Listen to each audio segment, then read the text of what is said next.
Hi guys, it's Lynn here. Hope you're having a fantastic day. Now today guys, I'm going to be repotting my Epiphyllum crypto. This is the proper name of it. I'm going to put it across the screen because it's a real difficult one to pronounce. Cryptocereus.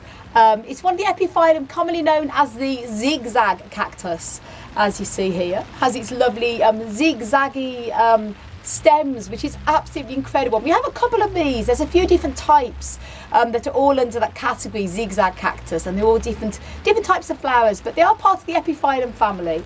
But the proper name here is cryptocereus, and it's anthonyanus. Sometimes it's down as Epiphyllum anthonyanus, and sometimes it's down as even Selenicereus. Sometimes it's down as, but the proper, it is really an Epiphyllum, and cryptocereus is more the proper name for it, anthonyanus.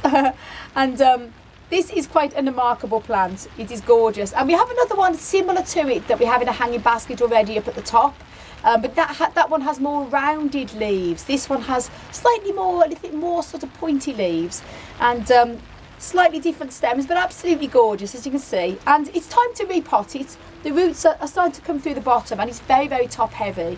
And what I'm going to be doing is I'm going to be repotting it into a hanging basket, which is here, which is going to be great. So the next size pot and the hanging basket. So that's that. And I'm just going to be showing you here what I'm using, what I've done for the soil mix. I'll just turn that down. I'll just go and check the camera just to check that you can see, you can all see what I'm doing here. Yep, just turn that down a bit more. That's it, so you can see the soil, you can see me potting up. Now, what I've done here is I've made a soil mix-up, and I prefer to make my own soil. And what I would normally do, I've used a different mix to what I normally would with other types of desert cacti.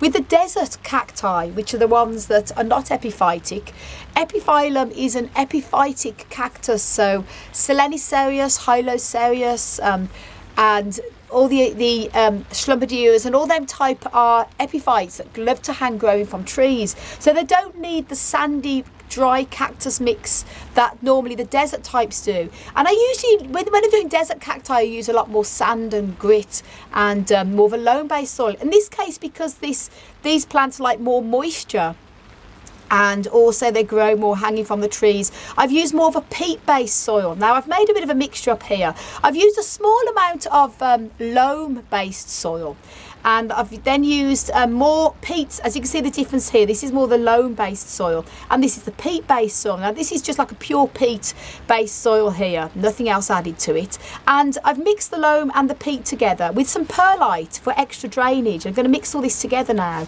And the reason why I don't use sand is because I prefer to keep the sand for the desert type of cacti that need more of they need to dry out very fast. But with these they don't. They need to be kept moist. I let them dry out during the winter when I'm overwintering them in the polytunnel, but I never let them dry totally out. In other words, I would go and keep an eye on the Epiphyllums. If they show signs of shriveling, then I will give them a bit of water. But I do keep them drier than ideal because I have them in the polytunnel. If you're growing these in the house, then they do like to be kept uniformly moist throughout the winter, allowing the soil to dry out totally in the pots.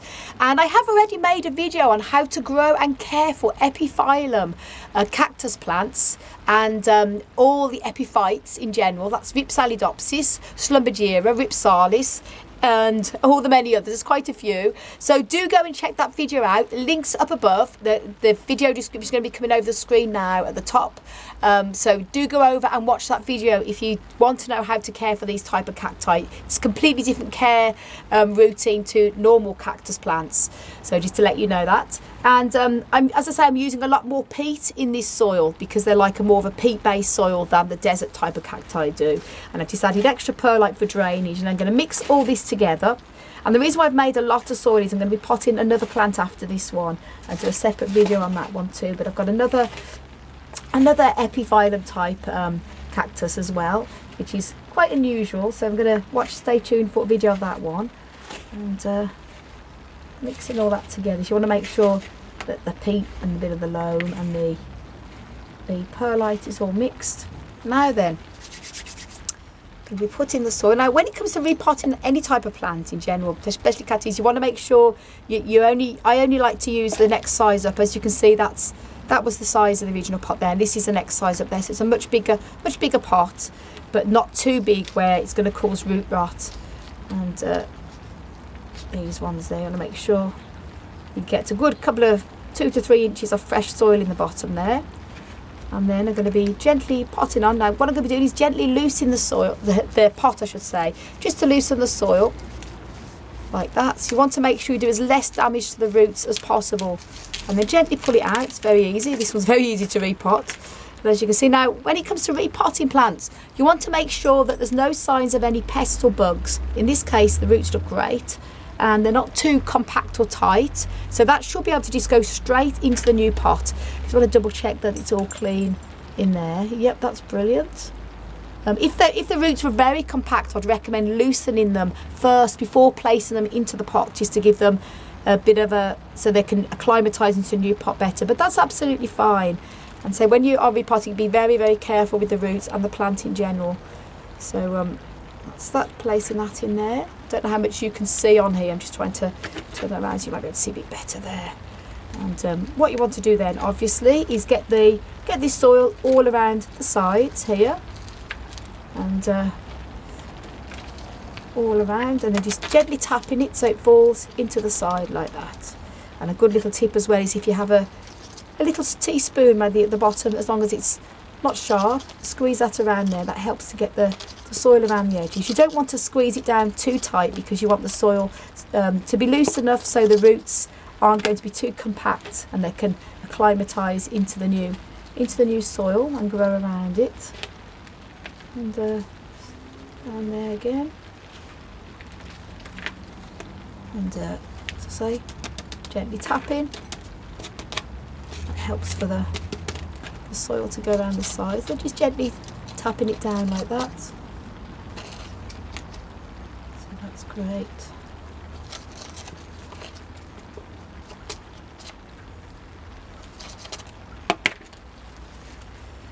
Around.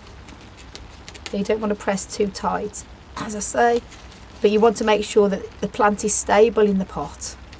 And I've done many videos on repotting so many different types of cacti, so I won't bore you with the details. This is just more of a video vlog, because I love watching people repotting their plants. I find it very therapeutic, and it is. Sometimes it's good just to repot plants, even if they're not desperate to be repotted. A bit of fresh soil can pick them up as well. Now, that's it. I think that's pretty much it. So standing up okay, and as I say, just gently pressing it down. And Epiphyllum are certainly different to the desert type of cacti you see. Now, what I'm going to be doing with this one, I don't like to water my cacti and succulents, even the epiphytes, after I've first repotted them. I like to let them acclimatise into their new pot. At the end of the day, epiphytic cacti are still succulents, so they'll stay like that for a long time before they're going to die of lack of water, so there's no problem there. And I'll probably start to water this again in a week's time. Normally the best time to repot cacti is in the spring and the summer, but you're okay. This is sort of getting into the fall now, but it's okay as long as it's not overwatered and where it's going to cause a problem. If you're repotting desert cacti, I certainly wouldn't recommend giving them any water until the following spring. But this should be fine to be watered in a week or two and treated as my normal epiphytic cacti. So guys, I'm just going to turn the camera around again so I can see you all. There you go. There you go, you're able to see me now. I hope you found the video useful and I hope you enjoyed seeing me potting up. Now, I'm going to put it into the hanging basket. I want you to see what it looks like when it's in the hanging basket, obviously. So I'm just going to put that down there. And I'm going to be placing that into here. It's hard to get sort of very small hanging baskets, but I managed to find this one. I've got the proper name for this one as well, so that is Cryptocereus anthonyanus extreme. So as I said, there's many different types of the commonly called zigzag cactus, obviously because of its stems. And then this one here is going to just make sure that when that's hung up, it's not going to hurt the stems, obviously. So that's So this is all on a rope, so I can change that anyway. And what I'm going to do is just get this out here. I just want to show you what it looks like when it's...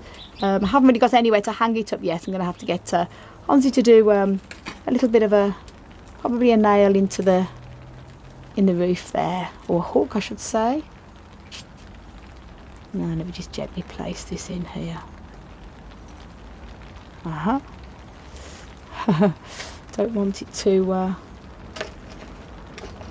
oops, want that to go in here. It's very bendy, so that it's easy enough to get in. And that's it. Perfection. There you go. And I just wanted so you could see what it looked like when it was going to be hanging up. Now, nearly done. This is just one here. Don't want to... There you go. Perfect. You want to make sure when you have a hanging basket, it's not going to damage any of the stems when it's hanging up. It's not going to cut it. So there you go, guys. That's going to look amazing when that's hanging up. And that is so lovely. As I say, it's got a little hook on it. I'll probably change... Oops. Oh, gosh. Sorry, guys. I'll probably change that hook to make sure it's more secure. But that's going to go up on there for now. And I hope you enjoyed the repotting, guys. So there we go. Now guys, that's it hanging up, all repotted and hanging up in its hanging basket. Doesn't it look great? And this is the other one I've got there. This is the other variety. Again, it's a different type of zigzag epiphyllum. As you can see there, it has more the rounded, rounder edging onto the stems as well. But this hasn't flowered for me yet, so it's going to be exciting to see. As you can see, that's very different in its appearance and to this one, which isn't as sort of larger stemmed with the zigzag appearance. Isn't it gorgeous? But they look lovely together, so it's going to be wonderful when we see them flower. So guys, thanks so much for watching and for all your incredible support. And I want to send you loads of love, heaps of happiness and tons of plant power. As always, from across the Emerald Isle. And until the next video, bye. Bye.